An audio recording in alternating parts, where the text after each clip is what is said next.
Hey guys, tonight we begin with something deeply fascinating: the state of mental health in medieval times. What did it mean to feel anxious, depressed, or simply off? Well, let's just say therapy wasn't covered by the local guild. So before you get comfortable, take a moment to like the video and subscribe, but only if you genuinely enjoy what I do here. And let me know in the comments where you're tuning in from and what time it is for you. It's always fascinating to see who's joining us from around the world. Now, dim the lights, maybe turn on a fan for that soft background hum, and let's ease into tonight's journey together. Let's start with the basics. In medieval Europe, your mental health, your moods, your energy, your thoughts, your tendency to cry over burnt porridge was believed to be controlled by a stew of internal fluids. These weren't metaphorical. They were literal bodily juices. And yes, someone somewhere probably tried to measure them. This ancient system came courtesy of the Greeks, specifically Hippocrates and Galen, and it stuck around for centuries longer than it had any right to. The theory of the four humours claimed your health, personality and mood were all controlled by the balance of blood, yellow bile, black bile, and phlegm. Each fluid was tied to a personality type. Too much blood? You were cheerful and energetic until you got annoying and they bled you with leeches. Excess yellow bile made you angry and impulsive, great for battle, bad for dinner parties. Black bile was associated with melancholy, what we'd now call depression, but back then was a mood imbalance caused by cold and dry conditions, and too much sitting around thinking. And phlegm? That was for the slow, the calm, the maybe he's just tired. So if you were sad, you didn't need therapy. You needed a bucket and a guy with a knife.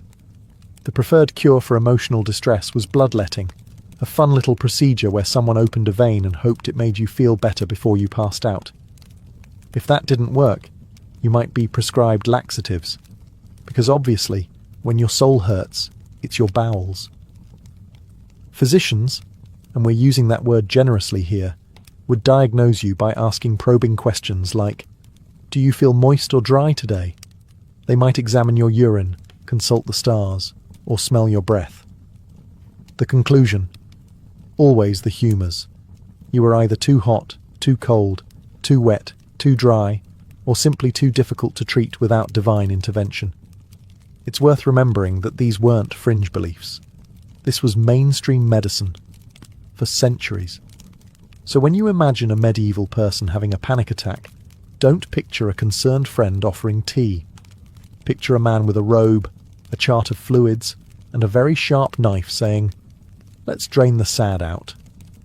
In medieval Europe, if you felt off, emotionally, mentally, spiritually, and couldn't blame it on sin, demons, or your neighbour's weird bread, there was another obvious culprit: the moon. Yes, that bright glowing orb in the sky was believed to have direct influence over your mental state. The term lunatic didn't come out of nowhere. It comes from luna, the Latin word for moon. And people genuinely believed that too much exposure to moonlight could scramble your brain like an undercooked egg. This wasn't just folk belief either. It was widely accepted by doctors, clergy, philosophers, and that guy yelling near the well. The idea was that the moon, being a celestial body with feelings, could mess with your bodily fluids, especially your brain fluids, which were assumed to slosh around your skull like sad soup whenever the full moon hit just right. People who acted strangely around the time of a full moon weren't considered stressed, overwhelmed, or neurodivergent. They were just moonstruck. Some were even locked away temporarily until the lunar cycle passed, which was medieval healthcare's version of wait it out. The moon also got the blame for epilepsy, insomnia, hallucinations, and basically anything you couldn't easily treat with soup, leeches, or prayer. If you were up at night pacing or crying, they wouldn't ask about your childhood. They'd ask about the sky. Even animals weren't safe. Farmers swore that sheep acted skittish and dogs howled differently under a full moon. And if your ox kicked over a cart or your pig ran off into the woods, someone was bound to mutter, "The moon's up to something." course, there was no science to back any of this up, but in fairness, there also wasn't science. Most medical texts referenced astrology as casually as we reference caffeine, and treatments often included not just herbs and diet changes, but planetary alignments. Because sometimes it wasn't madness, it was just bad moon energy. If your mental health took a turn, say you started weeping into your bread, shouting at trees, or speaking in rhyming couplets, the first person to consult wasn't a doctor, it was the local priest. Why? Because in the Middle Ages the mind was considered a spiritual battlefield, and any behaviour outside the norm was immediately interpreted through a theological lens. Depression? Maybe you'd committed a sin and forgotten. Anxiety? A sure sign the devil was getting cozy in your soul. Hearing voices? Classic demonic Airbnb situation. Priests were essentially the default mental health professionals, except instead of therapy, they offered confession, fasting, and a stern reminder that you were made of dust and should probably act like it. If you showed signs of what we now call a mental illness, the priest would perform a moral diagnosis. Were you skipping church? Coveting thy neighbour's wife? Laughing too much?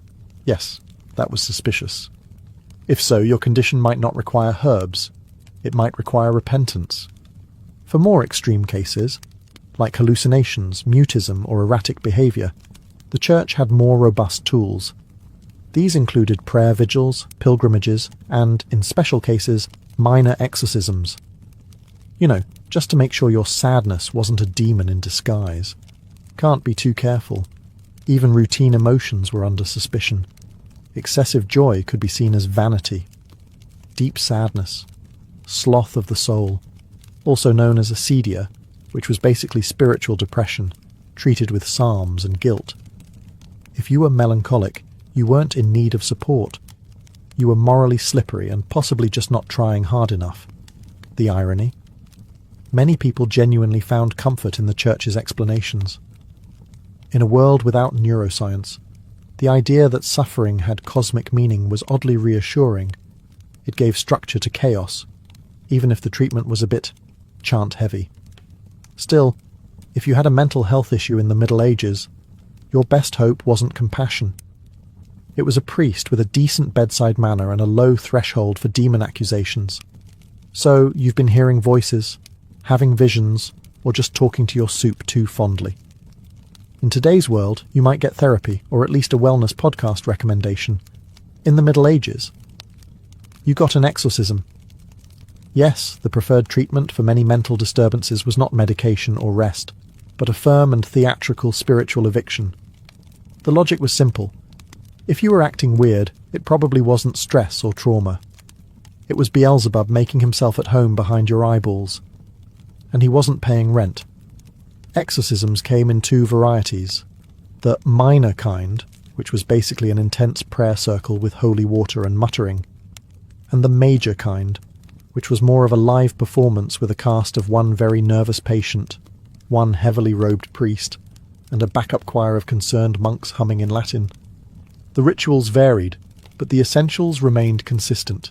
Chanting, reading scripture, signs of the cross, relics, and occasionally yelling things like, "Depart, foul spirit," directly into your face.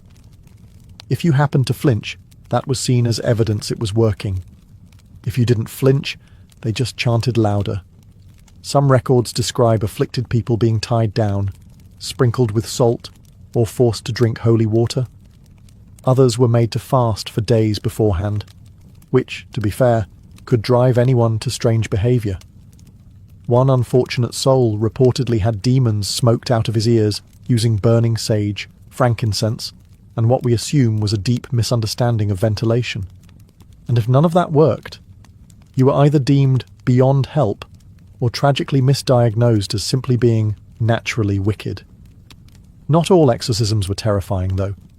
In many villages, they were communal events where people gathered in the town square to witness a good, old-fashioned supernatural showdown.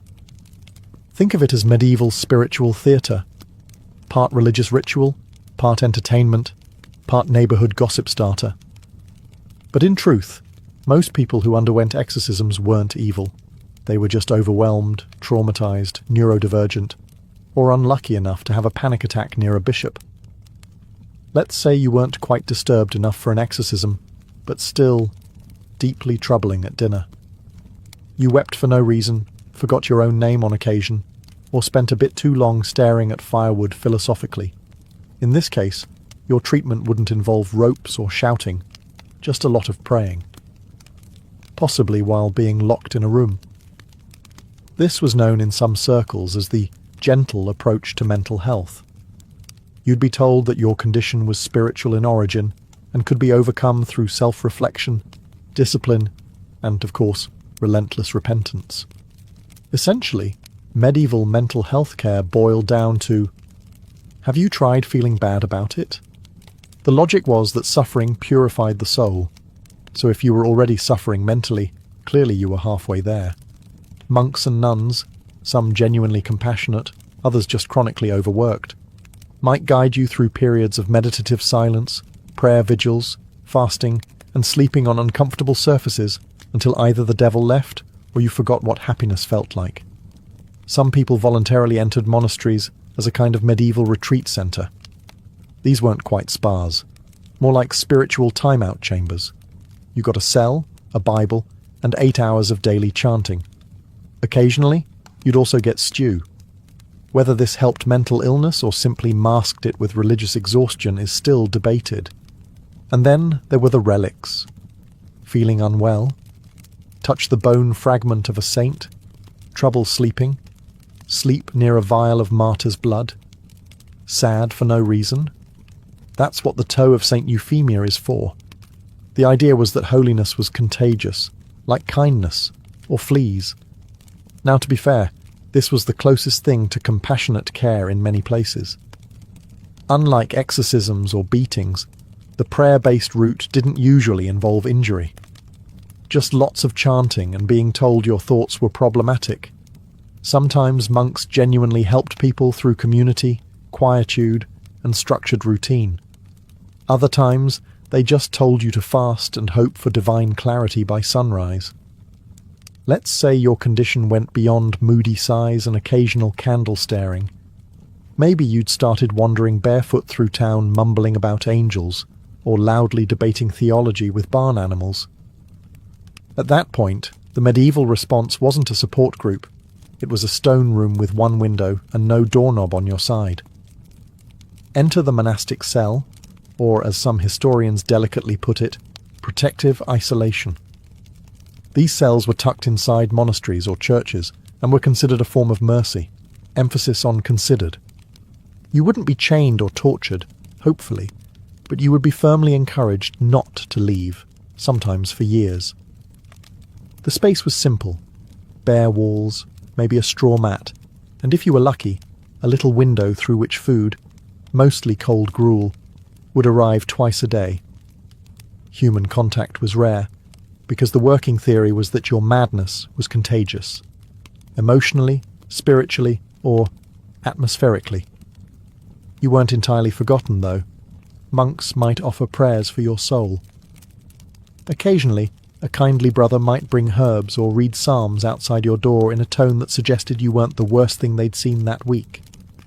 Sometimes, the locked room was not part of a monastery, but an actual public institution, the early versions of asylums. These weren't common until much later, but a few existed in medieval Islamic cities, and by the 13th century, in places like London and Paris. The goal? Shelter, not treatment, and certainly not recovery. Now, to their credit, the medieval mindset wasn't always cruel. Many believed the mentally unwell were closer to the divine, touched by God, or perhaps walking that fine line between prophecy and peculiar behaviour.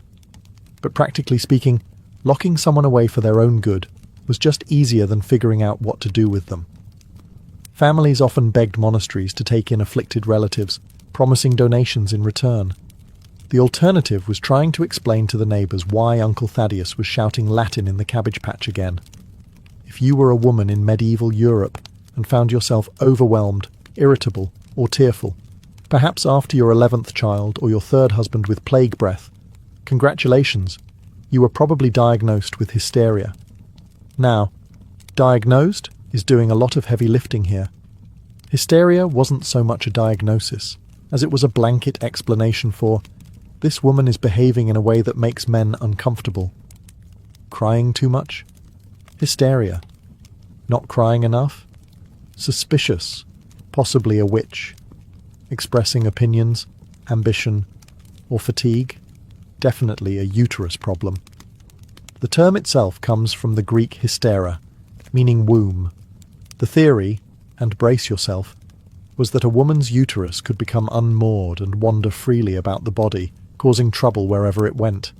Yes, that's right. A rogue, floating womb was blamed for everything from anxiety to chronic sighing. Somewhere in your abdomen, your uterus was just doing laps and ruining your day. Symptoms of hysteria included shortness of breath, nervousness, fainting, emotional outbursts, and, to quote one actual medieval source, too much thought. Truly a devastating condition. Treatments varied. A priest might recommend fasting and prayer. A physician might apply herbs. And in some cases, rather awkward manual stimulation was prescribed to calm the uterus, performed by midwives or, in later centuries, by early gynecologists with a concerning lack of supervision. Marriage was also considered a cure. If a woman was single, she needed a husband to settle her womb. If she was married, then obviously she just needed to be pregnant again. Either way, her mental health was treated with more chores and less rest. And if she kept acting strangely, seeing visions, resisting housework, or having too many thoughts in Latin, things could escalate. Some women were accused of witchcraft because nothing screams mental illness, like growing herbs and asking questions. But not all was bleak. In some cases, women found support from convents where the demands of daily life were lighter and emotional distress was seen as part of spiritual struggle. Some nuns even wrote about their anguish in ways that sound suspiciously modern, minus the demon metaphors. Still, if you were a woman in the Middle Ages with feelings, your best mental health strategy was simple. Keep it quiet, keep it short, and never, ever talk to your cat in public. In a time when monks prescribed fasting, priests blamed demons, and physicians swore by bleeding your soul out through your ankle, the real MVPs of medieval mental health were the herbalists, often elderly women with gardens, cats, and suspiciously good intuition. These wise women, sometimes called cunning folk, were the unofficial, unlicensed therapists of their day. They didn't ask how your humours were feeling. They asked when it started, how you were sleeping, and whether your mother-in-law was bothering you again. Their methods were simple: tea, tinctures, and talking, though the talking part was often disguised as advice about herbs. You'd sit in a smoky cottage surrounded by drying plants, and before long you'd be sipping something made of valerian root and lavender, while ranting about your neighbour's pig. It was like therapy, but it also cured warts. Herbalists treated sadness with calming infusions. Anxiety was soothed with chamomile and balm. If you were really distraught, you might get mugwort, St. John's wort, or, in desperate cases, a stiff dose of poppy extract. They called it a sleep aid. You'd call it accidental time travel. Most of these women weren't formally educated, but their remedies were rooted in generational knowledge, observation, and something modern medicine likes to call actually listening to the patient, which, unfortunately, also made them suspicious to everyone else. The church viewed them as threats. After all, they operated outside the religious system, didn't quote scripture, and didn't insist every problem came from sin. Some towns quietly appreciated them. Others accused them of witchcraft if they got too popular, too effective, or too confident in public. Still, they were often the only source of comfort for people suffering from what we'd now call depression, trauma, or plain old burnout. If you were lucky, your village herbalist knew how to blend calming herbs, light a protective candle, and tell you that no, you weren't cursed. You were just tired and underappreciated. Were their treatments perfect? Of course not. Sometimes they rubbed onions on your feet. But compared to being locked in a stone room or yelled at by a monk holding a goat skull, the herbalist's approach was practically holistic luxury. So far, we've covered prayers, isolation, and a charming herbalist with an herbalist's license issued by no one. But medieval mental health had one more tier of solutions, the truly imaginative ones, the kind that made you wonder if the physician was just winging it based on dreams and pantry contents. Let's begin with the dead owl treatment. Yes, if you were plagued by sadness or excessive thoughts, one popular remedy was to tie a dead owl to your head. It was believed the owl, a symbol of wisdom, would absorb the confusion or melancholy through your scalp. In practice, it mostly absorbed flies. Feeling particularly anxious? Try powdered emeralds. That's right, jewel dust. Physicians recommended grinding actual gemstones and rubbing the sparkly remains on your chest or consuming tiny amounts. Not only did it not work, it was a great way to ruin both your digestive tract and your jewellery collection. Then there were the cures involving astrology, which were less medical and more vibe check from the stars. A patient's mental disturbance might be blamed on Mars being in a bad mood. Treatment: wait until Jupiter looked friendlier. One medieval medical manual suggested wrapping the sufferer in wolfskin during a thunderstorm to scare off the madness. Another recommended whispering into the left ear of a black dog and then letting it run away with your sorrow, like a very sad, very hairy therapy courier. You could also find remedies involving smoked herbs stuffed into pigeons, which were then waved near your head. No one's quite sure what this was supposed to do, but it was very aromatic and quite annoying to the pigeon. And if none of that worked, there was always pilgrimage, the all-purpose medieval solution to everything. Pack your sandals, grab a staff, and walk hundreds of miles to a holy site. With any luck, you'd either find spiritual peace, or at least get enough blisters to distract from your emotional state. These oddball cures remind us that medieval medicine wasn't entirely malicious, just wildly misinformed, often experimental, and occasionally bird-based. And hey, if nothing else, they gave people hope, which in those days was about as close to Prozac as it got. Every medieval town, big or small, seemed to have that guy. You know the one. Dressed oddly, muttering to himself, sometimes blessing chickens, sometimes cursing puddles, the town madman. And strangely enough, society didn't always lock him away or call for holy water. They just let him be. In an age when mental health was misunderstood at best and feared at worst, this was oddly progressive. People with visible mental illness weren't always banished. They were often absorbed into daily life, tolerated like unpredictable weather, or that one goat who thinks he owns the street. The madman, or madwoman, though women were sadly more likely to be accused of witchcraft, held a peculiar place in the medieval social order. Not quite a threat, not quite a joke, and occasionally revered. In some towns, these individuals were even seen as touched by God, or given a grudging respect for their unpredictability. If they spouted cryptic phrases while staring into the sun, people assumed it was divine prophecy, or just Wednesday. They were usually given a nickname: Old Will the Wanderer, Mad Meg, Tom Fool. You'll notice these sound suspiciously like pub names, which says a lot about how much people drank while pondering madness.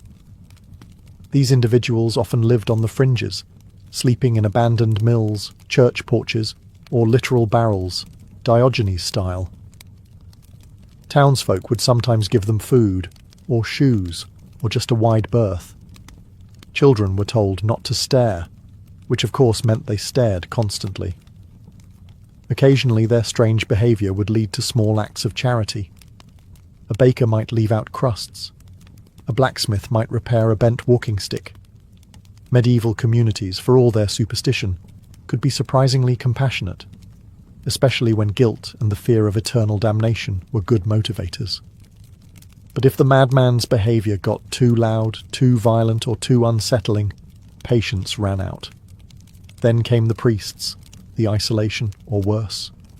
Tolerance had limits, especially if the afflicted stopped being amusing and started being inconvenient. In modern times, we understand that depression is a complex condition involving brain chemistry, life circumstances, and sometimes just terrible Mondays. But in the Middle Ages, if you were feeling persistently low, tired, or like life was a slow-motion mudslide, congratulations, you were guilty of acedia. Acedia wasn't seen as a mental health issue. It was classified as a spiritual failure, one of the original deadly sins before sloth eventually stole its thunder and got top billing. Acedia was sadness at divine good, or in more practical terms, spiritual apathy, lack of joy, and the general medieval version of lying in bed staring at the ceiling. Monks were especially prone to this condition, which they poetically called the noonday demon. Picture it, a monk supposed to be copying psalms, staring at a wall, wondering what the point of it all is. In today's world, that's called burnout. In the 12th century, it was a moral crisis requiring urgent rebuke and possibly more prayer beads. Sufferers of acedia weren't offered comfort. They were told to pray harder, work more, and stop being selfish. Depression wasn't a condition. It was laziness with branding. If your soul didn't feel joy, it was your fault. Maybe you hadn't repented hard enough. Maybe you were secretly proud. Maybe, and this was the nuclear option, you were letting Satan win. And if you dared to express your sorrow out loud, you weren't just pitied, you were viewed as contagious. Sadness could spread. It was like emotional mildew, and monasteries didn't want it soaking into the walls. Lay people weren't immune either. If you couldn't find joy in your toil, it wasn't because you were exhausted or grieving. It was a sign that you needed to go to confession, and maybe build a shed out of guilt. Ironically, some writings from monks who battled acedia sound remarkably modern. Descriptions of numbness, fatigue, restlessness, even suicidal thoughts. But instead of therapy, they prescribed fasting and mentally cataloguing your sins in alphabetical order. In a time when most people owned 2 shirts and one of them was infested with fleas, you'd think laughter would be encouraged. A little joy, perhaps? A chuckle to get through the plague-filled, mud-splattered, leech-happy nightmare that was daily life? Think again. In medieval Europe, laughter wasn't always a sign of happiness. It was often considered a moral red flag. Sure, peasants laughed, jesters laughed. Occasionally, even monks cracked a smile if a goose did something particularly scandalous. But the official stance from theologians, chroniclers, and very serious people was that laughter could be dangerous, a gateway emotion to chaos, sin, and possibly dancing. The Church, ever watchful of human weakness, warned against excessive mirth. Thomas Aquinas, whose sense of humour was reportedly filed under to be developed, believed that laughter should be moderate and serve a higher purpose. Uncontrolled laughter? A sign of spiritual disorder, maybe even demonic influence. After all, who laughs without reason? Answer: people with a functioning sense of humour. Women, of course, were doubly judged. A laughing woman was clearly up to something, witchcraft probably, while a solemn, silent woman was appropriately pious, or just very dehydrated. And let's not forget the laughter of the mad. If someone laughed at inappropriate times, say during a funeral or while milking a goat, it wasn't seen as eccentric. It was seen as evidence of mental illness, possession, or both. Involuntary giggling was basically a red flag with a tambourine. In some religious orders, novices were explicitly forbidden to laugh during meals, prayer, or basically any activity that might spark human connection. Joy was fine in theory, but it had to be the wholly inward kind, not the belly-aching, wine-snorting kind you get after someone slips on a turnip. Still, people did laugh. Humour survived in village festivals, in satirical poetry, and in that one guy in every town who made funny noises with his armpits. But it was always a little risky. Joy was tolerated, but not trusted. In today's world, talking to your cat is quirky. In the Middle Ages, it was potentially heretical, mildly alarming, and, depending on the tone of your voice, grounds for questioning your sanity or scheduling a light exorcism. You see, medieval society had very clear ideas about who you could and could not have conversations with. People were fine, priests better. But if you started chatting with animals, invisible angels, or anything that didn't answer back, out loud, eyebrows were raised, usually followed by torches. Let's start with animals. Cats were already walking a fine line. On one hand, they controlled pests. On the other, they were sleek, mysterious, and never went to church. If you confided in your tabby too often, people might assume she was your familiar, sent by the devil to whisper forbidden wisdom about herbal remedies and where your neighbour hid his cheese. Birds were also suspect. Medieval bestiaries were full of half-true and fully weird facts. If someone said a crow told them the future, that wasn't poetic. That was treason against sanity. Even dogs, mankind's loyal companions, were acceptable, until they started appearing in your dreams wearing robes and quoting scripture. Then there were the angels, who, according to countless religious texts, were everywhere, watching, protecting, and occasionally delivering ominous messages during thunderstorms. If you claimed to see or hear them often, you might be considered saintly, or if your timing was poor, mad, or possessed. The difference often depended on whether you were in a monastery or yelling at clouds in the town square. And of course, imaginary friends. Children got a pass. Mostly. But adults? If you claimed to be speaking with invisible beings who gave you instructions, the options were limited. Prophet, lunatic, or future bonfire decoration. There wasn't much middle ground. Interestingly, some mystics, like Hildegard of Bingen, claimed vivid visions and conversations with divine figures, and because they were cloistered, educated, and slightly intimidating, they were tolerated. But if you were a peasant named Bertram who talked to squirrels about theology, you probably weren't writing illuminated manuscripts anytime soon. In the medieval world, mental illness teetered between two extremes. Either you were a walking curiosity or a shameful family secret, and often both, depending on whether the village market was open. Let's start with public spectacle. If someone with visible mental illness wandered through town, muttering, dancing in the rain, or arguing passionately with a bucket, they might attract attention, not scorn. In fact, they could become a fixture of village life, like the bell tower, or that one goat that always escaped. People would watch, whisper, maybe even laugh, not out of cruelty, well, not always, but out of a weird blend of amusement and fear. Because deep down, everyone worried. That could be me next week if I get hit on the head or eat spoiled eel pie. In some places, these individuals were known as natural fools, a term that sounds insulting, but was weirdly affectionate by medieval standards. They were seen as innocent, almost childlike, and sometimes believed to have been touched by God, fate, or just a very unfortunate moon phase.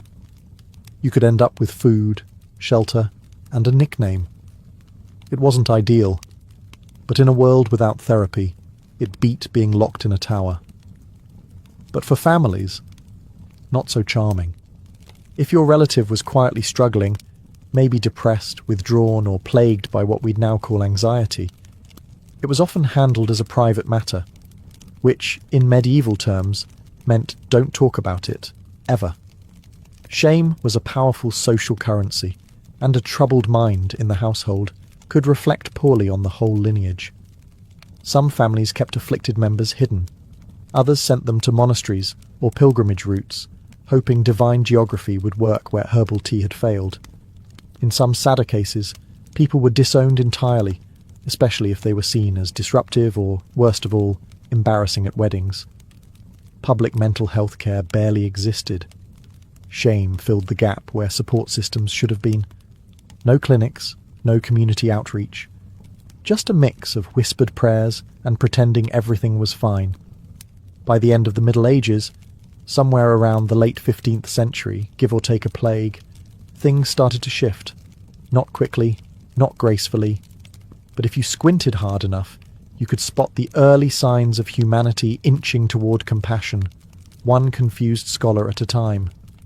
For one, philosophy and science began to sneak into the conversation. Thanks to Arabic medical texts preserved and translated in places like Spain and Sicily, Western Europe was reintroduced to ancient Greek thinkers, who, while not exactly modern psychologists, had at least considered that the human mind wasn't just a demonic puppet show. Scholars started to flirt with the idea that madness could stem from imbalances in the body, not just sins or sorcery. Physicians began to write treatises discussing melancholy and mania, with slightly fewer biblical quotes and slightly more anatomy. Don't get excited. Treatments still involved things like apply leech to temple, but at least people were reading. At the same time, the idea of charitable care began to evolve. In cities like Valencia and Cairo, early hospitals started to separate out patients with mental disturbances from general wards. Some even offered gardens, music, and gasp conversation. It was still far from dignified, but better than being yelled at by a priest while tied to a goat post. The printing press didn't hurt either. With more access to books, ideas about the mind began to spread faster than syphilis at a midsummer fair. This helped plant the seeds for the Renaissance, when mental illness began its long, uphill climb from "you're cursed" to "you might need support." Of course, not everything changed. People still feared what they didn't understand, and the line between madness and mysticism remained as thin as a monk's bedsheet. But the groundwork was laid. Slowly, the mad were no longer seen solely as vessels of sin or divine wrath. They were, in a radical twist, beginning to be seen as human, fallible, suffering, and worthy of care. Not hugs, though. That would come centuries later. From the outside, noble life looked divine. Perfumed corridors, diamond-crusted attire, servants waiting on every whim. Whether at Versailles or within the imperial walls of Kyoto, nobility projected an illusion of perfection, elegance frozen in time like a portrait. But what the public didn't see was the suffocating reality beneath the powdered faces and rigid etiquette. For many nobles, this life of luxury was less like heaven and more like a velvet-lined prison. Every aspect of a noble's day, from when to rise to how to fold a napkin, was dictated by unwritten rules or ceremonial codes. In France, nobles were expected to perform the lever ritual each morning, where courtiers would literally line up to watch the king get out of bed. Participation wasn't optional. If you weren't seen in the right rooms at the right hours, rumours spread. Your influence shrank. Your enemies smiled. And at Versailles, losing social capital was often deadlier than losing money. Across the world in Japan, court nobles in Kyoto faced a different but equally suffocating script. The Heian elite were expected to master poetry, calligraphy, music, and the subtle art of aloof expression. Every word, every bow, every sleeve movement was political theatre. And failure to perform correctly? Social suicide. Even leisure was performative. A ball wasn't just a party. It was a test of alliances. A walk in the garden might be a silent battlefield of glances and veiled insults. You weren't simply living your life. You were playing a role in an eternal play, where the audience was everyone, and the stakes were your legacy. And yet, few nobles escaped, because the very privileges that made them admired also kept them chained. Inheritance laws, arranged marriages, debt obligations, and the constant surveillance of rivals meant they rarely had control over their own fates. Behind the closed doors of their manor houses, many nobles experienced mental decline, quiet rebellion, or spiritual despair. But in public, they smiled, always smiled. This was the great paradox of noble life. The more prestige you had, the less freedom you possessed. They were born at the top, but often died without ever living for themselves. When you picture a nobleman striding through Versailles in silk stockings, or a lady gliding down a staircase in pearls, the last thing you imagine is debt collectors. But behind all the glamour, a surprising number of nobles were financially drowning.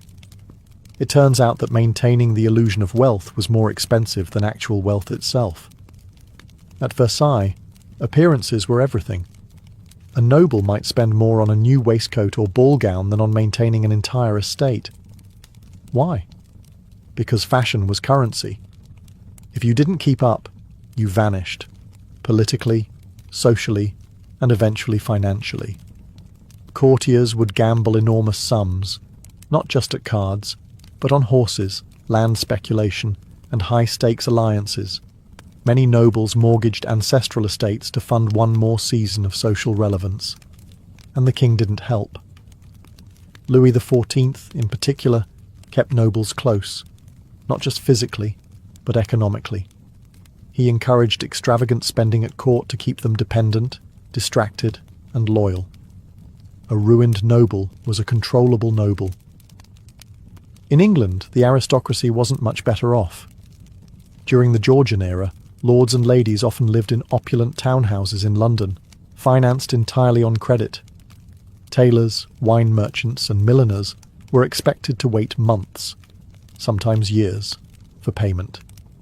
Entire families balanced on the edge of collapse, hoping their daughter would marry a wealthier man, or that some distant cousin would die and leave them a title and a working estate. Meanwhile, in Russia, nobles were granted vast lands populated by serfs, and yet many were still cash poor. The wealth was illiquid. Lavish lifestyles in Moscow required constant borrowing. Pawn shops discreetly handled tiaras and sabres. Family jewels were sold under candlelight behind locked doors. Japan's noble class fared no better during periods of peace. As the samurai class shifted from warrior to bureaucrat during the Tokugawa era, many nobles found themselves ceremonial but irrelevant. Stipends shrank, costs remained. Some took side jobs. Yes, actual jobs, in poetry schools or estate management, to keep up appearances.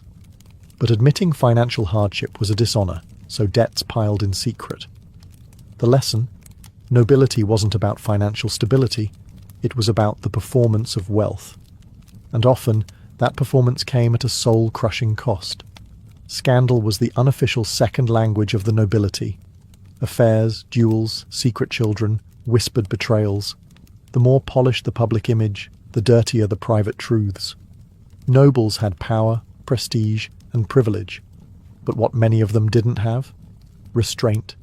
In Versailles, courtiers lived in such close quarters that privacy was nearly non-existent, and yet illicit liaisons flourished.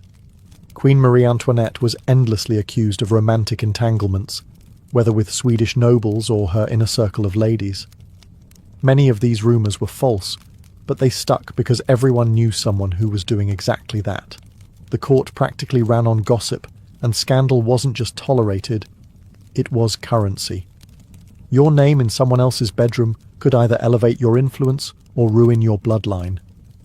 Meanwhile, over in England, aristocratic reputations were shredded in salons and gambling houses. Lord Byron, for example, was rumoured to have fathered children with his half-sister. That didn't stop him from being a celebrity, but it cast a long shadow over his noble status. Nobles were expected to have mistresses, just not too many, and definitely not the wrong ones. Affairs with actresses, commoners, or foreign spies.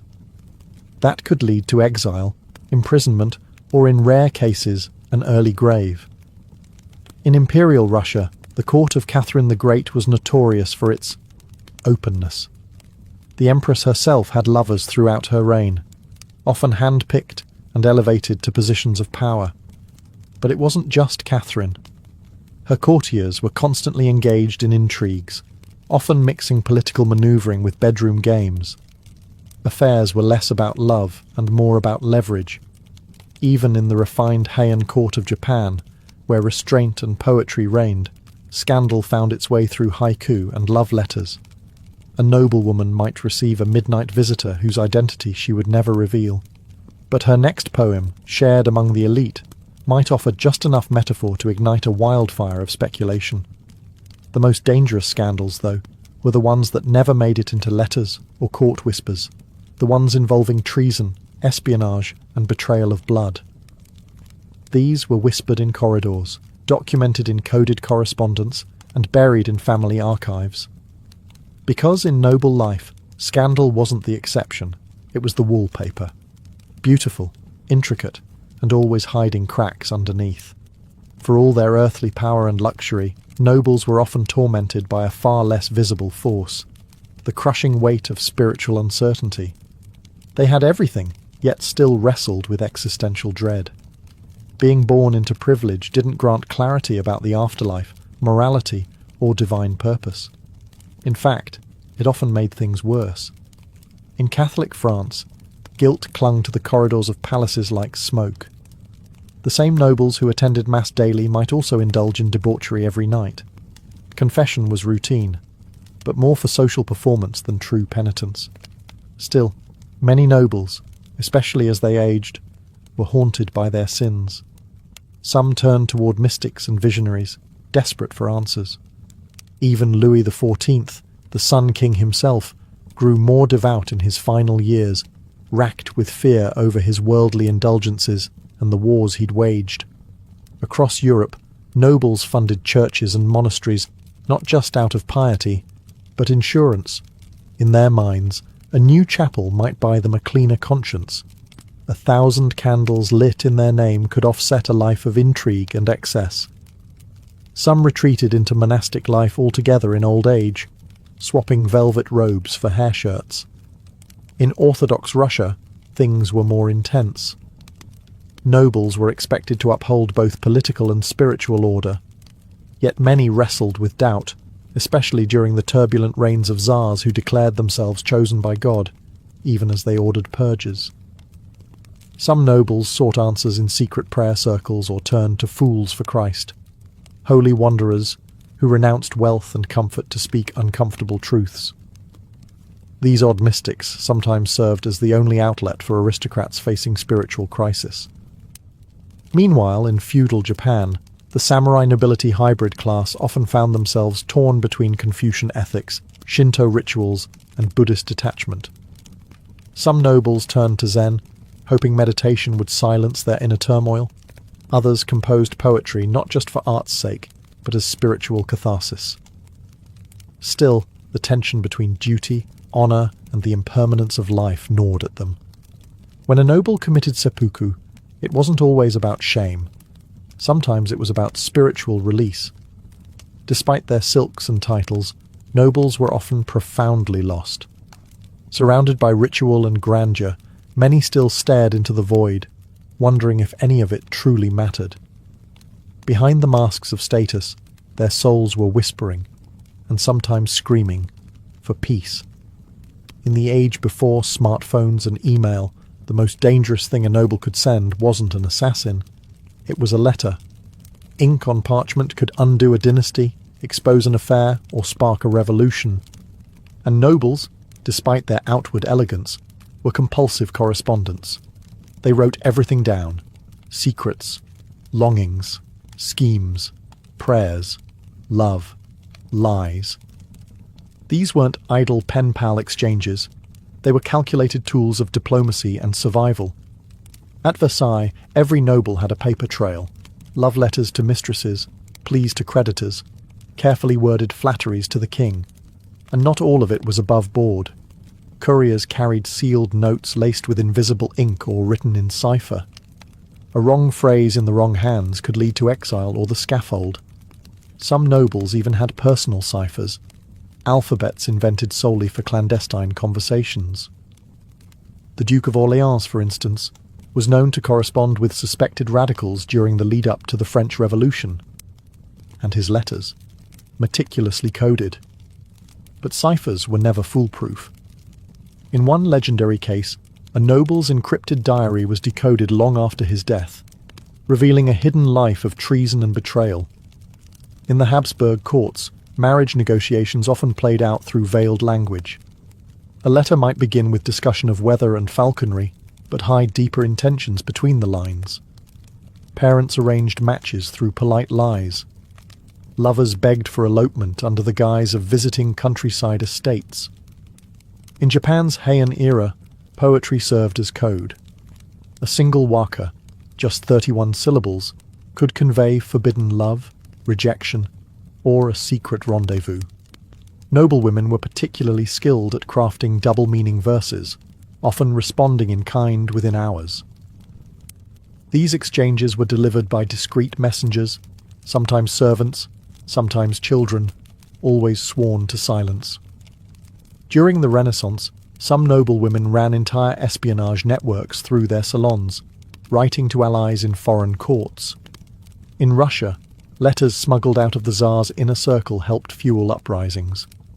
Nobles trapped in gilded cages turned to correspondence as their only form of rebellion. Paper became weapon, shield, and confession booth all in one. Of course, the riskiest letters were the ones that never arrived. Intercepted, burned, buried. Some lay hidden in attics and wall crevices for centuries, their secrets unread, their senders long forgotten. But make no mistake, within those ink-stained lines lived revolutions, heartbreak, and the rawest truths of the noble soul. In noble society, emotion was a luxury no one could afford. Joy, anger, fear, all were carefully measured, rationed, or concealed entirely. A noble's survival depended not just on wealth or title, but on mastering the art of emotional camouflage. To rule at court, one had to perform, and never, ever flinch. At Versailles, life was a never-ending theatre. Nobles rehearsed their smiles, their bows, their silences. A raised eyebrow could signal support or sabotage. Tears were reserved for funerals, and even then, only if the cameras of courtly judgment were watching. The goal was simple: Project Elegance, hide the chaos. Those who failed were branded unstable, hysterical, or worse, unfit. This emotional choreography was learned young. Noble children were taught to speak only when spoken to display pride without arrogance, and to suppress grief until it could be written about in private diaries. Meltdowns were not just embarrassing, they were politically dangerous. A single outburst could be remembered for decades and used as ammunition in future rivalries. In Japan's Heian court, nobles were even more refined in their restraint. Public emotion was seen as vulgar. One's true feelings were shared only through metaphor, in poetry, gestures, or carefully chosen silences. A noblewoman's sleeve might carry more meaning than her words. A fan opened halfway could signal heartbreak. A single cherry blossom plucked too early, despair. To survive, one had to master subtlety as fluently as language. In England, nobles kept a stiff upper lip. A scandal could be quietly swallowed with a brandy, but never spoken of. Behind closed doors, journals wept for them. Volumes of sorrow and suppressed rage bound in leather and sealed away in desk drawers. Mental illness, grief, shame, all of it was hidden behind ballroom smiles and military posture. Some cracked under the pressure. There are records of nobles who snapped mid-dance or collapsed during ceremonies, later confined to asylums or sent away to recuperate in remote estates. But these were whispered tragedies. The show, after all, had to go on. Because in the grand masquerade of nobility, emotions were a liability. Masks weren't just for balls, they were daily attire. And behind every bow, every compliment, every elegant laugh, there was often a storm raging, perfectly concealed behind silk and etiquette. To be born noble was to inherit not just land and titles, but expectations so heavy they could crush the spirit. From the first breath, a noble child was less a person and more a vessel for legacy. Every decision they made was haunted by the demands of their ancestors and the judgment of generations yet unborn. In France, sons of dukes and counts were groomed like racehorses. Their futures were mapped out in ledgers and family trees. Marry this heiress. Befriend that prince. Don't embarrass the bloodline. Their lives were a continuation of a strategy that had started long before they were born, and often one they had no power to alter. Even the women were pawns on the family chessboard. A duchess's value was often measured by the strength of her dowry and the purity of her lineage. England's aristocracy had similar burdens. Firstborn sons inherited the estate, the debt, the staff, and the responsibility of ensuring the family didn't fall into disgrace, or worse, trade. Those who failed were remembered not for their humanity, but for being the one who lost the manor. Meanwhile, younger sons, without land or title, were quietly funneled into the church or military, with little choice in the matter. In Russia, noble families carried their status like a ticking time bomb. One misstep, one disagreement with the wrong court faction, and everything could be seized. Land, serfs, even the family name could be revoked. Generations of effort, wiped away with a signature. Japan's aristocracy was even more rigid. In Heian times, noble families competed for proximity to the emperor. Positions and influence were passed down not through merit, but through lineage. A single disgrace, a failed marriage, an unruly son, could undo centuries of prestige. The pressure to conform was immense, and individuality was often sacrificed on the altar of ancestral duty. And what of those who didn't want the title, who didn't want to marry the stranger, rule the estate, or bear the name?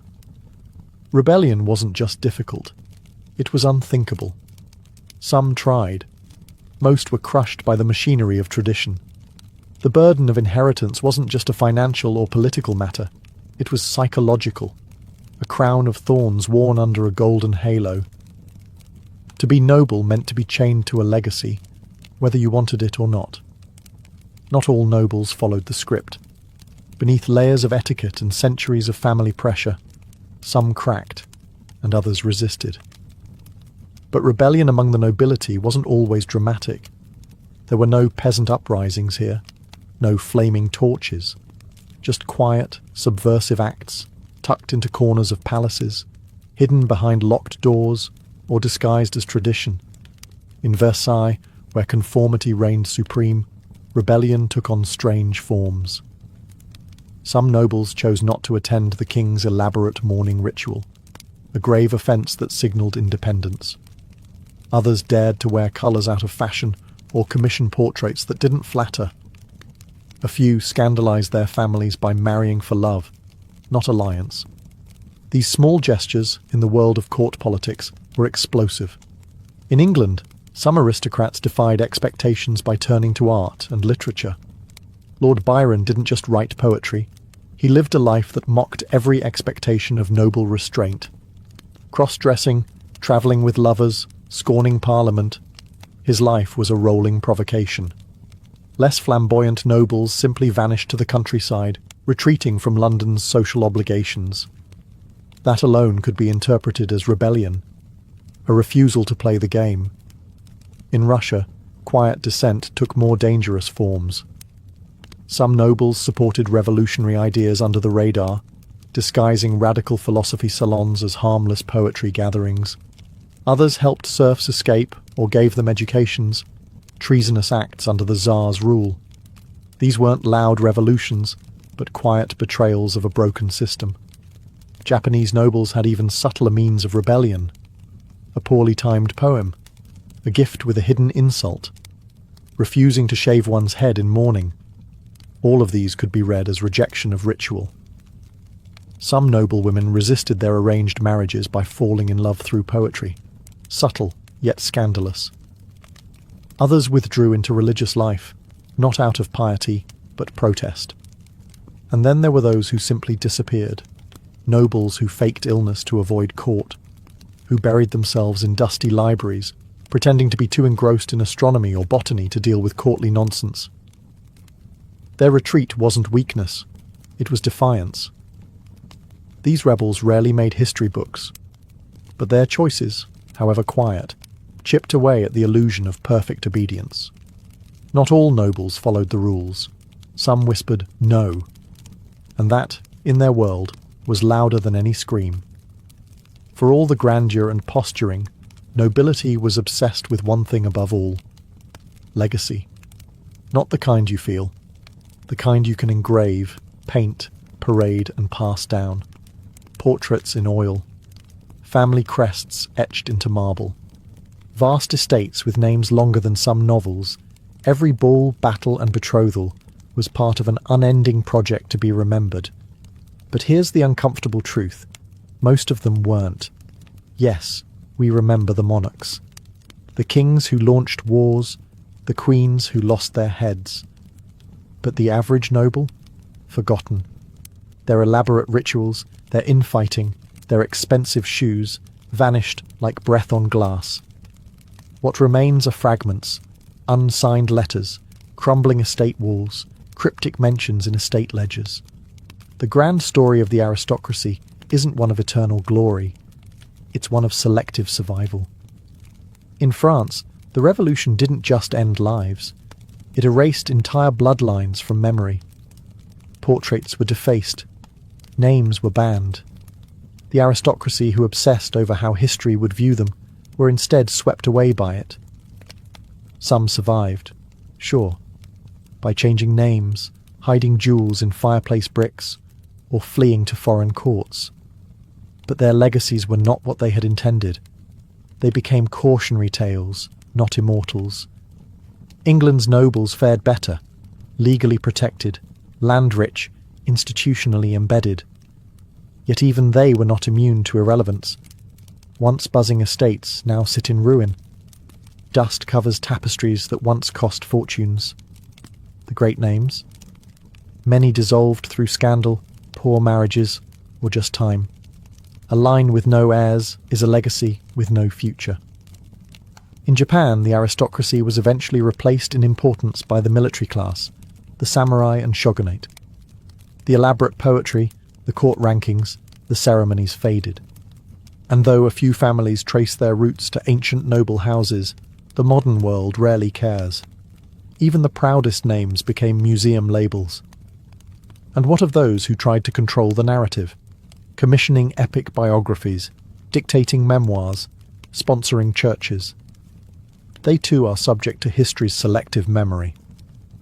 Often, the real stories, the shame, the secrets, the compromises, survive only in whispers, footnotes, or hidden letters. In the end, legacy was the ultimate illusion. Nobles lived in service of being remembered, yet were often forgotten entirely. Behind the portraits and palaces lies a quiet truth. Permanence was never real. Only the performance was. In the spring of 1900, a curious man in a wide-brimmed hat stood under the Cretan sun, staring at scattered stones and half-buried walls. His name was Sir Arthur Evans, a British archaeologist, historian, and eccentric dreamer. He had come to Crete not just to excavate ruins, but to chase a ghost. Specifically, the ghost of a civilization that had haunted Greek legends for centuries. A civilization so old it slipped through the cracks of both history and myth. For years, travellers and locals had spoken of strange artifacts surfacing in the hills south of Heraklion. Pottery older than Mycenaean, strange glyphs no one could read, and ruins that didn't quite match any known Greek style. Evans was convinced that these were the traces of a Bronze Age people, older than Homer, older than Athens, who had once ruled the Aegean. Then came the moment that changed everything. On a plot of land known as Kefala Hill, Evans and his workers unearthed a massive structure buried beneath centuries of dust and rubble. Walls emerged, not simple huts, but foundations of rooms, staircases, corridors. What they were looking at wasn't a temple or a fortress, but a palace. And not just any palace, one so complex it seemed designed to confuse anyone who walked inside. A labyrinth, perhaps. Evans immediately made the connection. This had to be the Palace of Knossos, legendary seat of King Minos. The same Minos who, according to myth, imprisoned the half-man, half-bull Minotaur deep within a maze beneath his home. Whether myth or not, the ruins matched the story. Countless twisting halls, multiple floors, mysterious dead ends. It was a palace that defied logic, as if built to trap not just people, but time itself. He called the people who built it the Minoans, after Minos. No one knew what they had called themselves. Their script, known as Linear A, was still undeciphered. But their art, their architecture, and their reach suggested an empire long forgotten. And so, with trowel in hand and a myth in mind, Evans began to peel back the centuries. What he found would challenge everything people thought they knew about early European civilization, and ignite new debates that still haven't settled. The Palace of Knossos is not a palace in the traditional sense. It's a puzzle made of corridors, courts, and chambers that seems to double back on itself with every turn. Covering more than 150,000 square feet, the structure was a multi-story marvel of the ancient world. And at its heart lay a paradox. How could something so open, so light-filled and advanced feel so impossible to map? There were no grand walls or moats, no militaristic towers. Instead, Knossos had balconies, skylights and air shafts, architectural features unheard of in Bronze Age Europe. The entire complex seemed designed not for war, but for ceremony, administration, and perhaps mystery. Stairs wound in dizzying spirals. Narrow corridors opened into sudden courtyards, rooms connected unexpectedly. Scholars have debated for over a century whether this design was intentional, a symbolic nod to the myth of the labyrinth, or simply the result of centuries of rebuilding. To walk through Knossos is to surrender any sense of direction. There are rooms within rooms, wings that loop into each other, and passageways that lead nowhere at all. Evans was convinced this layout reflected the story of Daedalus, the legendary craftsman who constructed the labyrinth for King Minos to imprison the Minotaur. While there's no archaeological proof of a literal monster, the confusion felt while navigating the site is very real. And yet, the palace wasn't just a maze. It was a miracle of ancient engineering. The complex featured advanced plumbing, including terracotta pipes, flushing toilets, and a drainage system so efficient it would make parts of 19th century Europe blush. Rooms had natural ventilation. Light wells illuminated the inner chambers. Some staircases plunged down 3 or 4 stories, suggesting a deep, tiered structure rarely seen before the modern era. The throne room, modest by royal standards, lies tucked deep inside, almost hidden. Its centerpiece is a stone chair flanked by griffin frescoes, surrounded by benches. This wasn't a place of spectacle, but of controlled ritual. Perhaps here, power was less about dominance and more about illusion, mysticism, or religious awe. Knossos wasn't built to intimidate, it was built to mystify. Whether you were a trader, priestess, or foreign envoy, one truth was certain. Once you entered, the palace swallowed you whole, and made you forget the path you came from. Though the stone walls of Knossos are crumbling, its colours still speak. Buried beneath volcanic ash and time, the palace's frescoes emerged as some of the most vivid, enigmatic, and advanced artworks of the ancient world. Unlike the rigid, militaristic art of later Greek or Egyptian civilizations, the Minoan frescoes burst with movement, of dancers, dolphins, bulls, and goddesses. They didn't just decorate rooms, they told stories, hinted at rituals, and revealed a civilization that seemed to love life, beauty, and rhythm. One of the most iconic images from Knossos is the bull-leaping fresco, a young figure somersaulting over a massive bull in an elegant, impossible arc. Was this real? Was it myth? Historians have debated it for over a century. Was it a ritualistic sport, a religious offering, or simply a metaphor for taming chaos?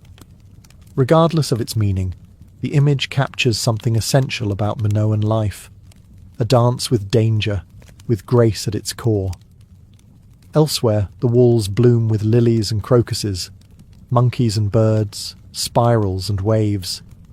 In the Prince of the Lilies fresco, a slender youth with flowing hair and an ornate crown struts with ceremonial confidence. Though Evans initially identified him as a prince, modern scholars aren't sure. The figure may represent a priest, or even a goddess. Gender in Minoan art is fluid, symbolic, and still deeply mysterious. Unlike many ancient civilizations, the Minoans didn't focus their art on kings, wars, or conquests. There are no depictions of battles or slaves. Instead, there are scenes of celebration, of nature, of sacred rites. Women are central, not in the background, but front and centre. Bare-breasted priestesses with elaborate skirts and coiled hairstyles perform rituals, suggesting that women may have held significant, even dominant, religious roles. And the colours. Deep reds, blues and whites still cling to the plaster after thousands of years, defying time.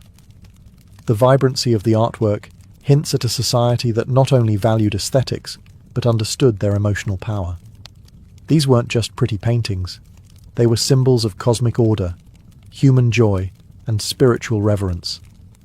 In the palace of Knossos, the walls didn't just see history, they sang it. In pigment and pattern, the Minoans painted a world of motion, mystery, and meaning. Among the many enigmas of Knossos, one stands out above all: the prominence of women.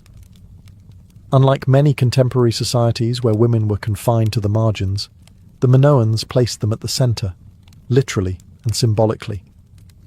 Their images dominate frescoes, figurines, and ceremonial scenes, hinting at a civilization where female power wasn't hidden. It was celebrated. In the central court and sacred chambers of Knossos, depictions of bare-breasted women in flounced skirts and ornate headdresses appear again and again.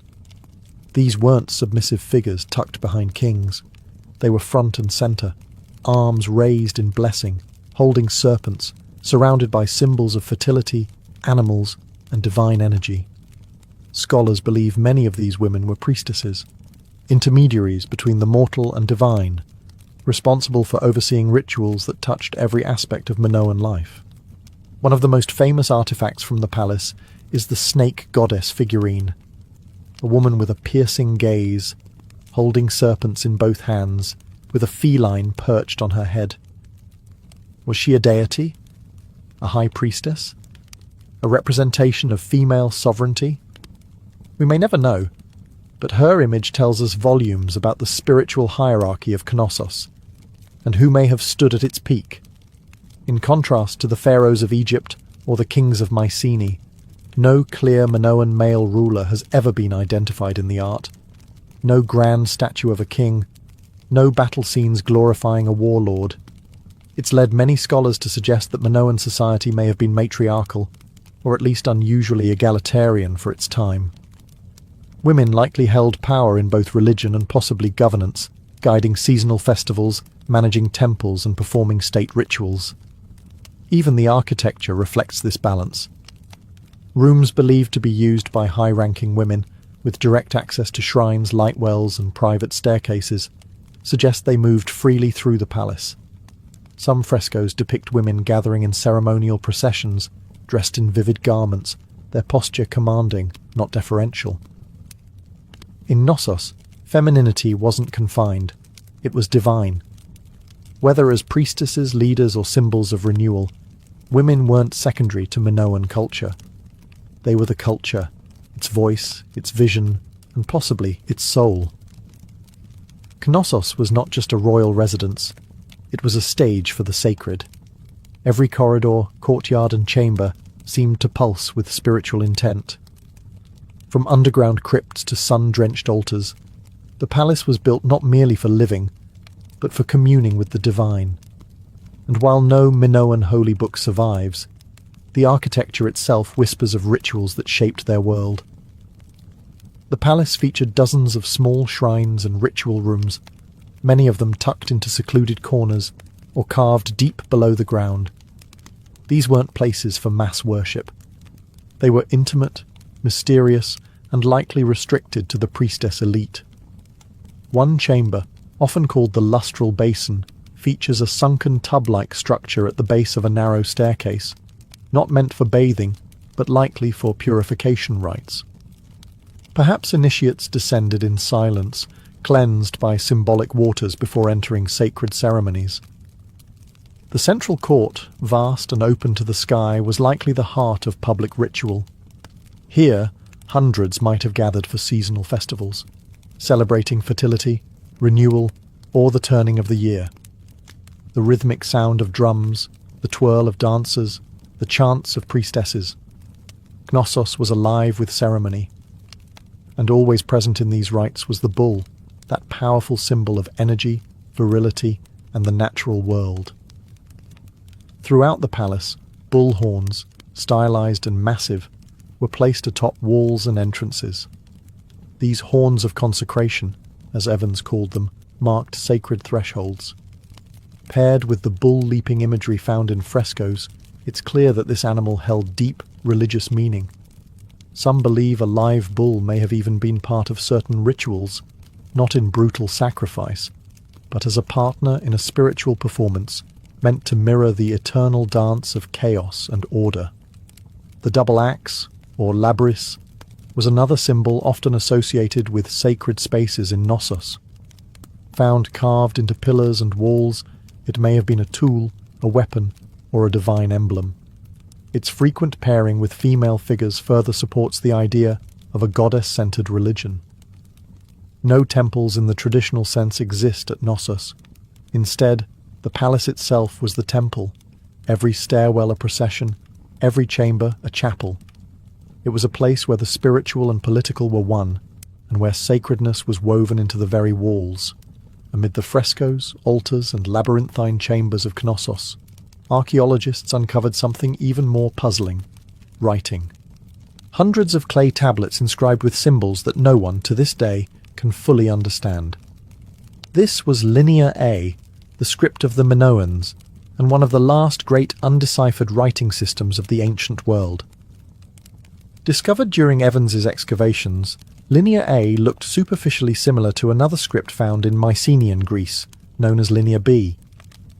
Evans assumed they were related, and they were. But while Linear B was later cracked and revealed to be an early form of Greek, Linear A stubbornly refused to give up its secrets. It's a language unrelated to Greek, and possibly unrelated to any known language on Earth. We can read its characters phonetically, but we don't know what they mean. Most Linear A tablets found at Knossos are administrative, inventories of grain, oil, livestock, or offerings. But without knowing the language, the context remains elusive. Were these taxes? Ritual offerings? Market records? No one can say with certainty. The Minoans wrote for over 500 years, and yet we still can't understand a single full sentence. This linguistic blackout gives Knossos its dreamlike quality.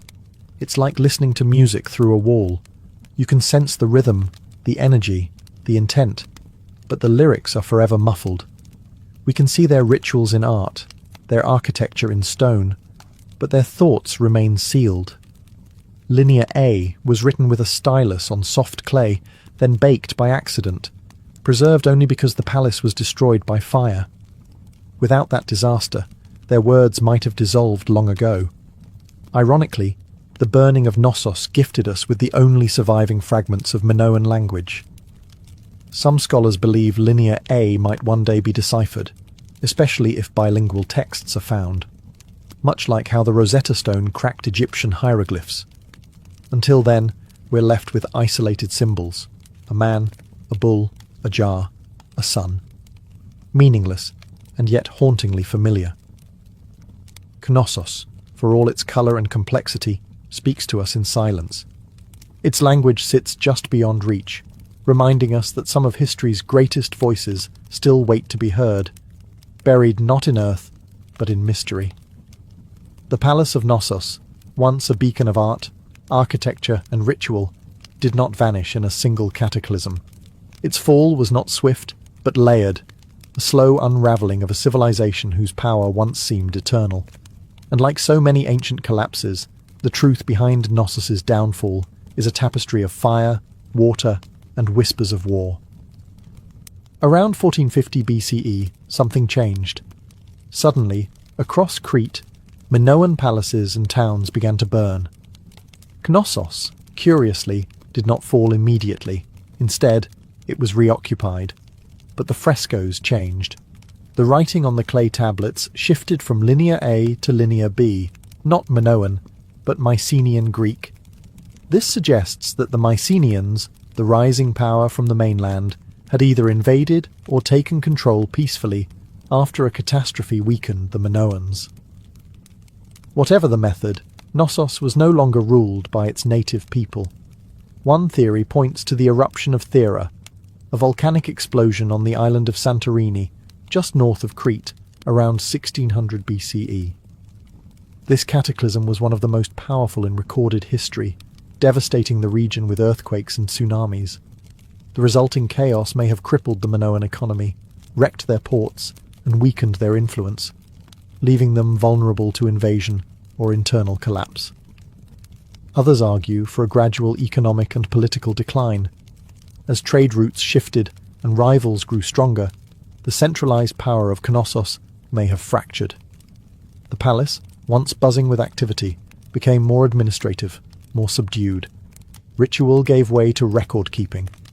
Art gave way to imitation. By 1375 BCE, the palace was abandoned entirely. Fires raged through its halls, roofs collapsed, walls cracked and buckled. Knossos was left in silence, its colours fading, its language unread, its rituals forgotten. And yet, it was never truly lost. Legends of the labyrinth and the Minotaur survived in Greek myth. Hints of Minoan influence echoed through Mycenaean palaces, and later, in classical art and architecture, the soul of Knossos lingered like smoke, invisible but present. Today, its ruins are open to the sun again. Tourists walk where priestesses once danced, and the palace that once held a civilization together now holds its secrets in plain sight, majestic, mysterious, and unfinished. When Sir Arthur Evans uncovered Knossos in 1900, he didn't just excavate it, he reimagined it. With a mix of scholarly ambition and artistic vision, Evans set out not only to preserve the ruins, but to bring them to life. He believed that simply exposing the foundations wasn't enough. The world needed to see the palace as he believed it once was, colourful, complex, and awe-inspiring. What followed was one of the most controversial restorations in archaeological history.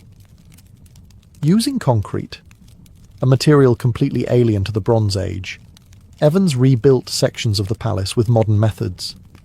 He employed artists to repaint frescoes using fragments found on site, but often filled in missing details based on assumption, not evidence.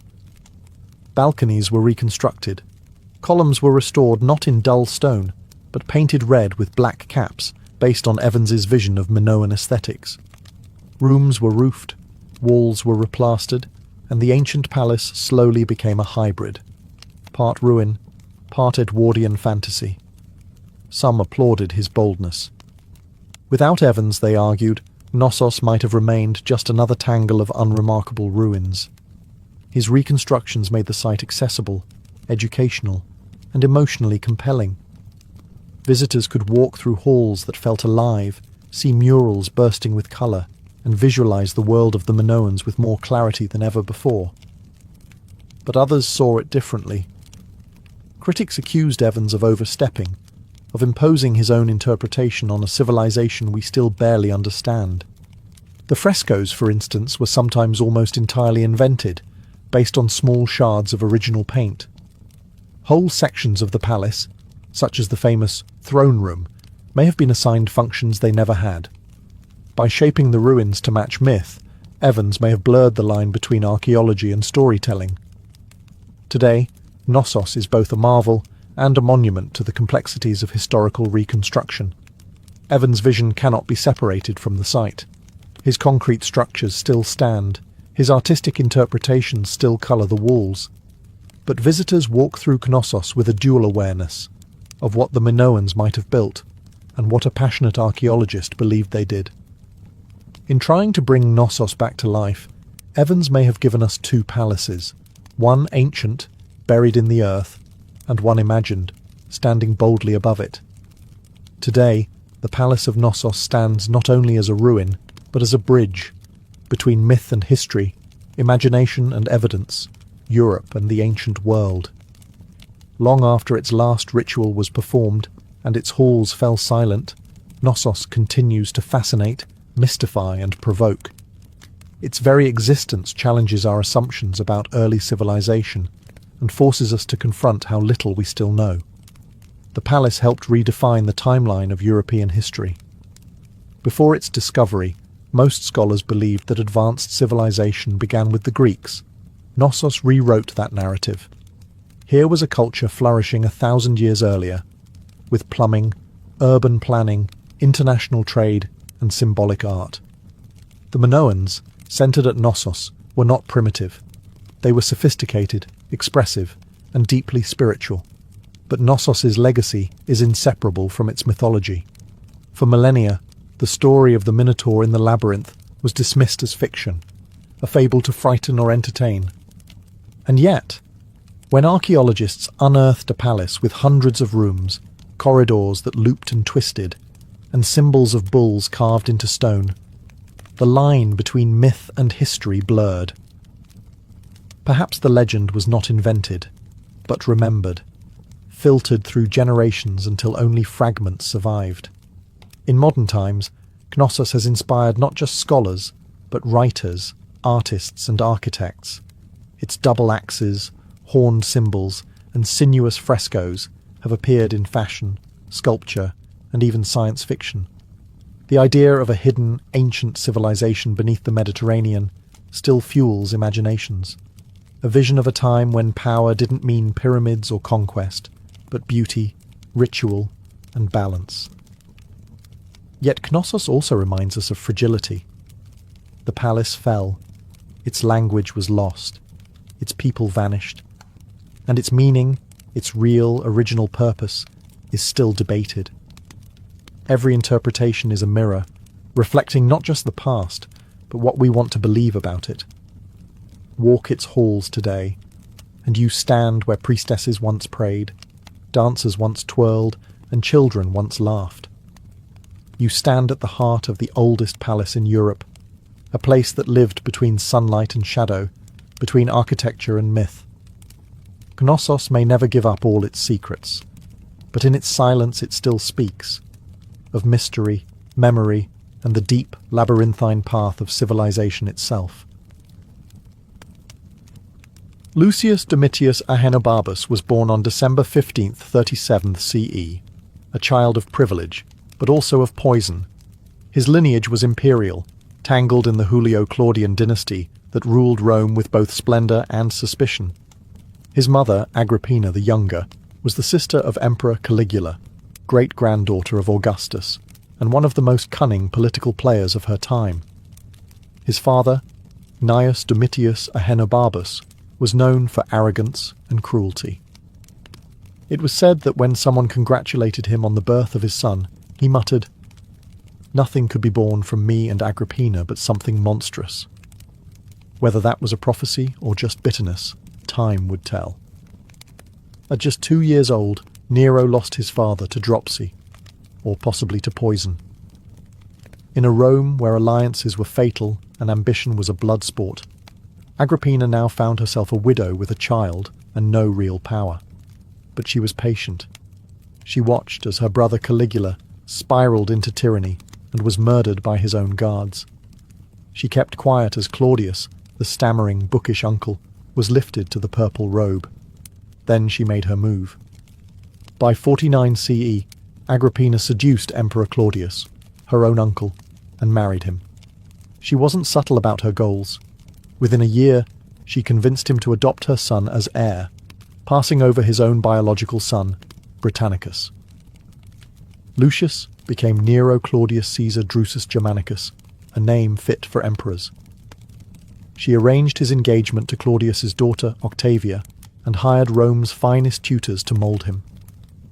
Chief among them was the Stoic philosopher Seneca, who tried to shape the young man into a noble ruler. From the outside, Nero was being groomed for greatness, educated in rhetoric, poetry, philosophy, and music. He learned how to command a crowd, recite Homer, and manipulate public opinion. But Agrippina still held the reins. She appeared beside him in ceremonies, ordered his household, and made it clear who truly wielded power. Nero's rise wasn't born from destiny. It was engineered by a mother who saw herself as empress long before her son ever wore a crown. And within that gilded nursery of ambition and manipulation, the seeds of a chaotic reign were quietly planted. In 54 CE, at just 16 years old, Nero became emperor of Rome. Claudius, his adoptive father, had died, officially of illness, though many suspected poison. And the prime suspect? Agrippina. She had long grown impatient with waiting, and when Claudius began reconsidering his biological son Britannicus as heir, she acted. Mushrooms, legend said, were the delivery method. The food of the gods, some joked darkly, and perhaps the food of murder. With Claudius dead, Nero was rushed into power. The Roman Senate approved. The Praetorian Guard applauded, and Agrippina stood triumphantly behind him, dressed in gold and flanked by guards, the real architect of the regime. But she hadn't raised an emperor. She had built a puppet. In the early months of Nero's reign, Rome prospered. He gave generous bonuses to the soldiers, held public games, and promised a return to Augustan values. Behind the scenes, governance was handled by two key figures: Seneca, the philosopher tutor turned speechwriter, and Burrus, the pragmatic head of the Praetorian Guard. Together, they steered Nero through complex decisions while maintaining a veneer of noble restraint. But Agrippina wasn't content to stay in the wings. She expected to rule beside her son, and when Nero began asserting his independence, tensions exploded. At first, the battles were subtle. She demanded to appear on coins beside Nero's image, something no Roman mother had ever done. She intruded on state meetings. She walked into the Senate chamber uninvited. She reminded Nero, constantly, who had made him emperor.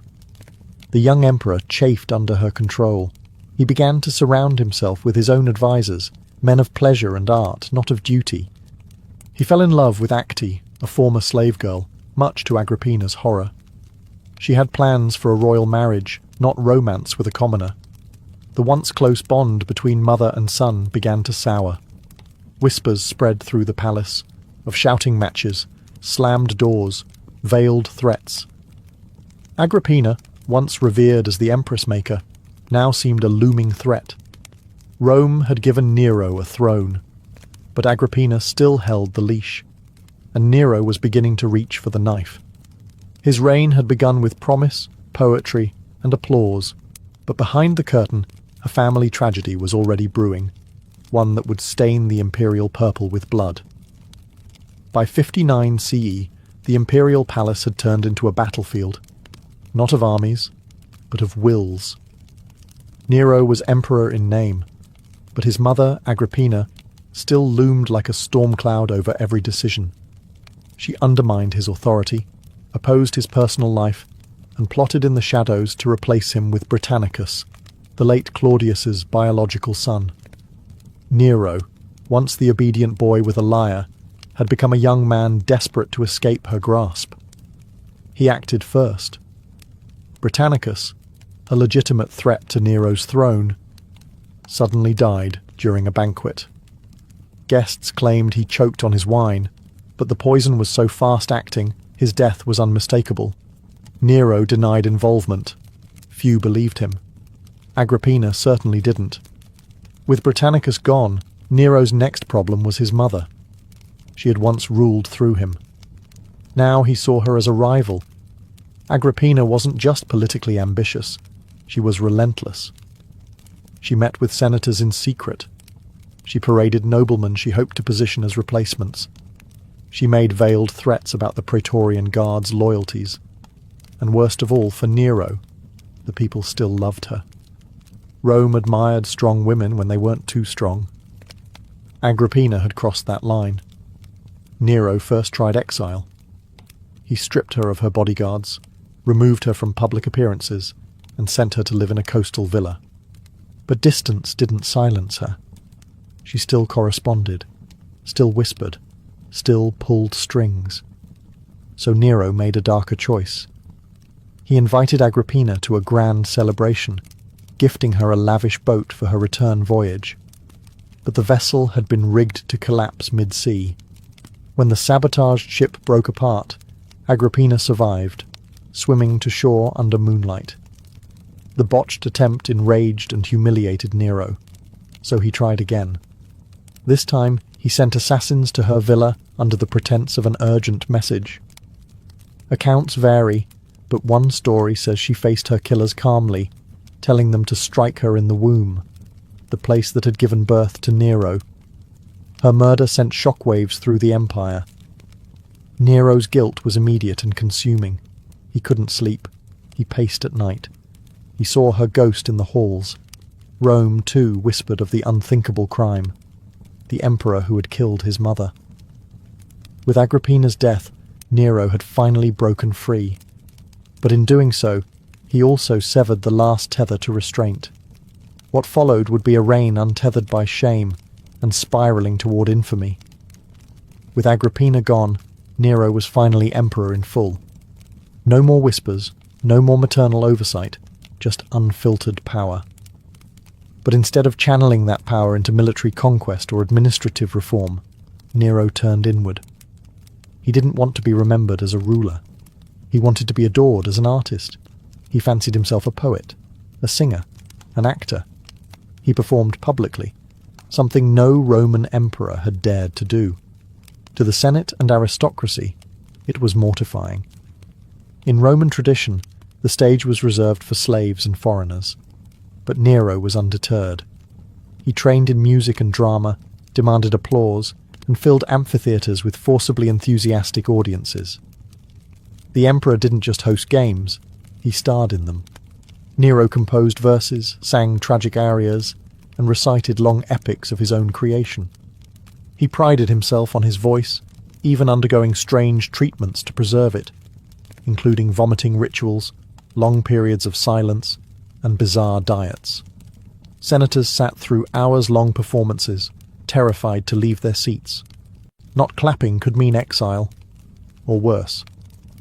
He also threw resources into building theatres, sponsoring athletic contests, and redesigning Rome to reflect his aesthetic tastes.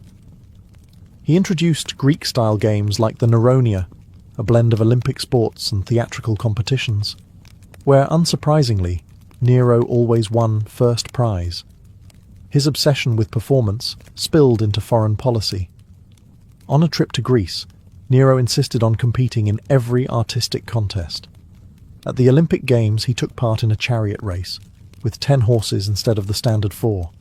He fell off his chariot mid-race but was still declared the victor. Why? Because he would have won had he not fallen. A triumph in Nero's eyes. Yet even as he indulged in these creative fantasies, the empire groaned. Administrators were neglected, governors acted without oversight, the provinces grew restless. But Nero didn't care. He wasn't trying to be another Augustus or Tiberius. He wanted to be Orpheus, Apollo, or maybe something even greater, a god of music with absolute power. To the Roman elite, he was becoming a national embarrassment, but to the masses, given bread, games, and endless entertainment, Nero was a living spectacle, a flawed god on stage singing over the cracks in his collapsing empire. In July of 64 CE, a fire ignited near the Circus Maximus. Within hours, flames surged through the city like a divine curse. The streets of Rome, narrow, overcrowded, flammable, became a furnace. For 6 days and 7 nights, the capital of the empire burned. By the end, 10 of the city's 14 districts were reduced to rubble. Thousands were homeless. Temples, homes, marketplaces, gone. And where was the emperor? Rumours flew. Some claimed Nero had watched the blaze from a tower, strumming his lyre and singing of Troy's destruction. Others swore he had ordered the fire himself to make room for a new palace. Nero denied both, and in truth, he wasn't even in Rome when the fire began. But when he returned, he acted with theatrical flair, opening his private gardens to refugees, organising emergency food deliveries, and funding reconstruction. Yet the whispers persisted. People needed a scapegoat, and Nero, ever the dramatist, gave them one. He blamed the Christians. They were already mistrusted, a strange sect of Jews who worshipped a crucified man and refused to honour the Roman gods. Nero accused them of arson and began a persecution so brutal it would echo through the centuries. Christians were torn apart by dogs, crucified, and, most horrifyingly, burned alive to serve as torches for Nero's garden parties. It wasn't justice, it was theatre by firelight. Meanwhile, Nero unveiled his true ambition, the Domus Aurea, or Golden House. On the ashes of central Rome, he began constructing a pleasure palace of unimaginable extravagance. With artificial lakes, gilded walls, revolving dining rooms, and ceilings that sprinkled perfume, it was a monument to indulgence. A colossal statue of himself, the Colossus of Nero, was planned to tower over it all. To many Romans, this confirmed their suspicions. Nero hadn't just let the city burn. He had used the fire as a blank canvas. He had erased old Rome to paint a new one, starring himself. But Nero saw it differently. In his mind, he wasn't destroying, he was creating. He was remaking Rome in his image, dramatic, divine, and unforgettable. In trying to immortalize himself through art and architecture, Nero scorched the earth and lit the fuse of his own downfall. As Nero's reign dragged on, the applause began to fade, and the fear took its place. The emperor, who once danced across the stage, now paced palace corridors in a state of growing paranoia. He saw enemies in every shadow, conspiracies in every whisper. The artist emperor had become a tyrant in a mask of grease paint. Following the fire and the unpopular construction of his golden house, Nero's standing with the Senate deteriorated rapidly. The aristocracy, already offended by his performances and extravagance, now feared for their lives. In 65 CE, a plot was uncovered, the Pisonian conspiracy, in which dozens of senators, equestrians, and even soldiers were implicated in a scheme to overthrow him. Some wanted to restore the Republic, others simply wanted anyone but Nero. Nero's response was swift and ruthless. The poet Lucan, the philosopher Seneca, and the general Faenius Rufus were all ordered to commit suicide. Seneca, Nero's former tutor and once his moral compass, was forced to slit his wrists while calmly discussing Stoic philosophy. Even those only rumoured to be sympathetic to the plot were swept up in the purges. The palace became a house of executions. The Senate chamber, a silent theatre of obedience. The emperor's paranoia deepened. He accused his own wife, Octavia, of infidelity, a charge so flimsy it insulted the intelligence of even his closest allies. She was exiled, then executed. Her head was sent to his mistress, Poppaea Sabina, as a twisted token of affection. But even Poppaea wasn't safe. During a rage, or possibly a drunken argument, Nero kicked her in the stomach while she was pregnant. She died soon after. Some say he wept for days. Others claim he mourned the loss of his muse, not the woman. Poison became a regular tool in his arsenal. He relied on the infamous poisoner Locusta, a woman whose concoctions had killed emperors and rivals alike. At Nero's command, she trained others, creating a small, macabre academy of assassination. By now, Nero's court resembled a stage soaked in blood. Every friend was a suspect. Every ally, a potential betrayer. And through it all, Nero continued to sing, perform, and believe that he was loved. But the audience was shrinking. The laughter was nervous, and the knives were getting closer. While Nero indulged in performances and purges in Rome, the empire beyond the capital began to rumble. The provinces, long the backbone of Rome's power, grew restless under the weight of neglect, extortion, and Nero's increasingly erratic rule. Taxes were high, governors were corrupt, and military prestige had eroded. In distant corners of the empire, patience wore thin, and rebellion stirred. The first crack came from the east. In 66 CE, the province of Judea erupted into full revolt. Tensions between Roman authorities and the Jewish population had simmered for years, fueled by religious oppression and heavy taxation. When Nero's appointed governors desecrated sacred temples and looted treasuries, open war broke out. The First Jewish-Roman War began, and it would cost Rome dearly. Nero dispatched one of his most competent generals, Vespasian, to crush the rebellion. Ironically, this act would later prove fatal to Nero's own reign. Meanwhile, in the west, the storm clouds gathered darker still. In Gaul and Spain, Roman legions began murmuring discontent. Nero's lavish lifestyle, the destruction of Rome, and his cruelty had eroded the loyalty of both aristocrats and soldiers. Governors like Gaius Julius Vindex in Gaul declared open rebellion in 68 CE, accusing Nero of being a disgrace to Rome, a self-absorbed performer unworthy of the purple. Vindex's rebellion failed militarily, but succeeded politically. It emboldened others. Servius Sulpicius Galba, the powerful governor of Hispania Tarraconensis, refused to recognize Nero's authority and declared himself a legate of the Senate and people of Rome. It was the first open call for regime change. Back in Rome, panic took hold. Nero's supporters began to flee or turn against him. The Senate, sensing the shift in power, grew bolder. The Praetorian Guard, once his fiercest protectors, was now bribed by Galba's agents. Their loyalty, like everything else in Nero's court, was transactional. Nero tried to rally support. He wept, begged, even considered fleeing to the eastern provinces and returning as a popular artist. But it was too late. The empire had turned against its self-declared god performer. Nero's isolation was complete. The provinces that had once cheered his rise now lit the fuse of his destruction. The emperor had lost his stage, and now the curtain was falling. By June of 68 CE, Nero was emperor in name only. The Senate had turned. The Praetorian Guard, once the iron wall around his throne, had declared allegiance to Galba. The people of Rome, once entertained by his games and theatrics, now watched in silence as the city held its breath. The empire that Nero had once tried to turn into a stage had now left him without an audience. When Nero awoke on June 9th, messengers brought news that sealed his fate.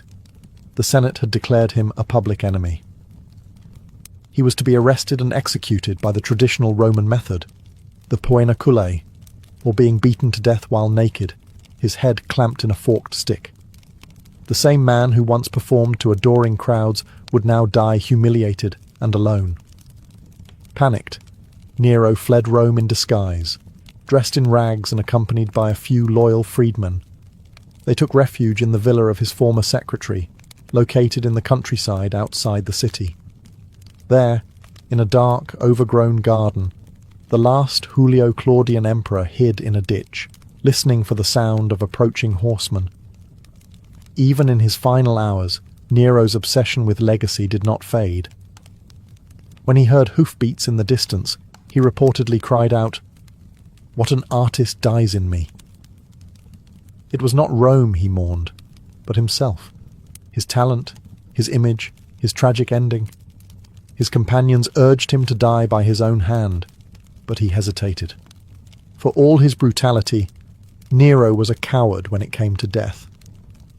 Finally, as soldiers drew near, he pressed a dagger to his throat with the help of a freedman named Epaphroditos. The blade pierced flesh. He did not die immediately. As blood filled his lungs, he whispered, "Too late. This is fidelity." He was 30 years old. The soldiers found his dying body, astonished. The Senate, now under Galba, ordered his burial in a simple grave. No state funeral, no divine honours, just a quiet end to a chaotic reign. With Nero's death, the Julio-Claudian dynasty, the line of Augustus, Tiberius and Claudius, was extinguished. What followed was a new storm, civil war, chaos, and the rapid rise and fall of emperors. But one thing was clear. Rome would never forget Nero. Nero's body was barely cold before legends began to bloom. Some Romans rejoiced, others mourned, and still more whispered that he wasn't really dead, that he had escaped to the east and would one day return.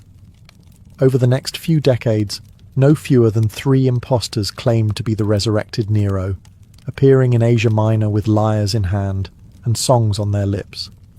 The myth of Nero, it seemed, had only just begun.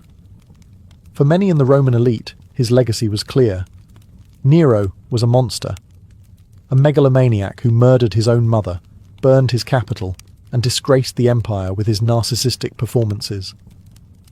The historians who chronicled his life, Tacitus, Suetonius, Cassius Dio, painted him as a cautionary tale, the artist emperor who let vanity devour virtue, and yet not everyone agreed. Among the lower classes, Nero remained oddly beloved. He had reduced taxes, built public baths, and organized massive games and grain distributions. He gave Rome its greatest spectacles. Some even considered him a populist. Vulgar, yes, but generous. Centuries later, Christian texts would demonize him further, with early writers labeling Nero the first Antichrist and possibly the beast of Revelation. He was remembered not just as a bad ruler, but as a cosmic villain. Still, there was something magnetic about Nero's story. He was not the calculating tyrant that Tiberius or Caligula had been. He was theatrical, flamboyant, impulsive, often absurd. He ruled like a man in a permanent dream, casting himself as poet, god, and tragic hero all at once. Even his death felt like a scene from a lost Greek tragedy. In later centuries, artists, playwrights, and filmmakers would resurrect Nero as a symbol of fallen grandeur, a ruler too obsessed with beauty to bear the ugliness of power. His name became shorthand for excess and decline, a lesson in what happens when ego eclipses empire. But perhaps Nero's strangest legacy is this: